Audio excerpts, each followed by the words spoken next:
జగన్ ప్రభుత్వంలో నాటి ప్రతిపక్ష నేత చంద్రబాబుపై ఎన్టీఆర్ జిల్లా నందిగామలో జరిగిన రాళ్ల దాడి కేసులో పోలీసులు దర్యాప్తు ముమ్మరం చేశారు. ఈ దాడితో సంబంధం ఉన్న నలుగురిని నిన్న అదుపులోకి తీసుకున్న పోలీసులు మరికొంతమందిని అరెస్ట్ చేసేందుకు రెడీ అవుతున్నారు. ప్రస్తుతం అరెస్ట్ అయిన వారిలో నందిగామకు చెందిన సజ్జనరావు, బెజవాడ కార్తిక్, పరిమి కిషోర్, కంజిచర్ల ఏఎంసీ మాజీ చైర్మన్ మార్తా శ్రీనివాసరావు ఉన్నారు.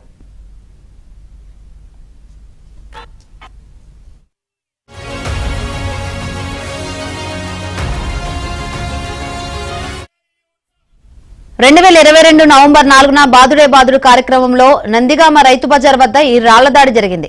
ఈ ఘటనలో Chandrababu chief security officer Madhusudan ముఖానికి గాయమైంది. నాడు జగన్ ప్రభుత్వంలో నిందితులపై ఎలాంటి చర్యలు తీసుకోలేదు. ఘటన జరిగిన తర్వాత అప్పటి పోలీసు అధికారులు ఐపీసీ 124 సెక్షన్ కింద కేసు నమోదు చేసి వదిలేశారు.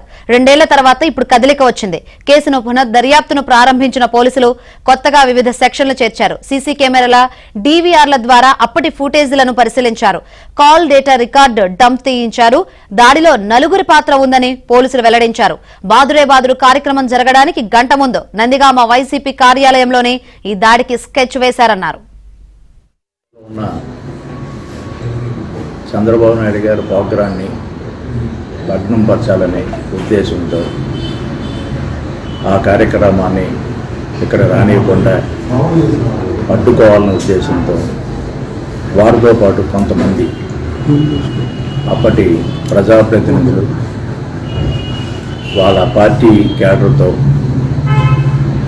సమావేశాలు జరిగి అంటే ఈ ప్రోగ్రానికి ఈ ఇన్సిడెంట్కి ముందు వాళ్ళతో ఒక ప్రీ ప్లాన్డ్గా కరెంటు పవర్ సప్లై 6:30 అనేటప్పటికీ పవర్ సప్లై కూడా ఆపడానికి ఒక టీము కూడా ఒక వీళ్ళతో పాటు అభిమానులుగా ఫాలోవర్స్గా ప్రజల్లో మనుషుల్లాగా ప్రజల్లో కలిసిపోయి రాళ్లతోని ఇంకొక టీము ఒకవేళ ఈ రాయి ఇక్కడ మిస్ అయితే ఇంకో చోట కొట్టడానికి ఇంకొక టీముగా అలా 3 టీములుగా వాళ్ళు డివైడ్ అయ్యి ఆ రాళ్ళు కరెక్ట్గా సెండ దగ్గరకు వచ్చేటప్పటికి రాయితో కొట్టడం వల్ల ఇప్పుడు అదుపులో నలుగురిని తీసుకున్నాం. కన్యాగంటి సజ్జనరావు, బెజవాడ కార్తీక్, అతను rowdy sheeter, Nandigama town police స్టేషన్లో అతనికి is having rowdy sheet. Parimi Kishore, Martha Srinivasarao.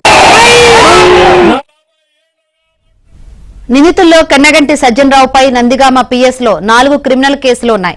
PDF పత్రికను నడుపుతూ వైసీపీకి అనుచరుడుగా ఉంటున్నాడు. వైసీపీ హయాంలో దందాలు, బెదిరింపులు చేసి భారీగా ఆస్తులు కూడగట్టాడు. మార్తా శ్రీనివాసరావుపై 13 కేసులున్నాయి. నందిగామ సబ్ డివిజన్ లో 6 కేసులు, ప్రకాశం జిల్లాలోనూ అతనిపై కేసులున్నాయి. బెజవాడ కార్తిక్ కూలీగా పనిచేస్తాడు. అతనిపై నందిగామ పిఎస్ లో 5 కేసులున్నాయి. Parimi Kishore auto driver.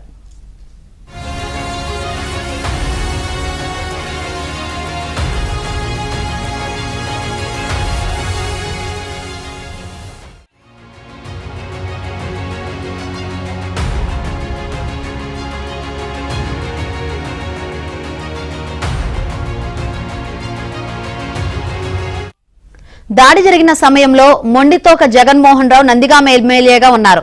ఆయన సోదరుడు మొండితోక అరుణ్ కుమార్ ప్రస్తుత ఎమ్మెల్సీ. ప్రస్తుతం పోలీసులు అరెస్ట్ చేసిన 4 నిందితులు తమ వాంగ్మూలంలో మొత్తం 13 మంది పేర్లను ప్రస్తావించారు. వారిలో మొండితోక సోదరుల పేర్లు కూడా ఉన్నట్లు తెలిసిందే.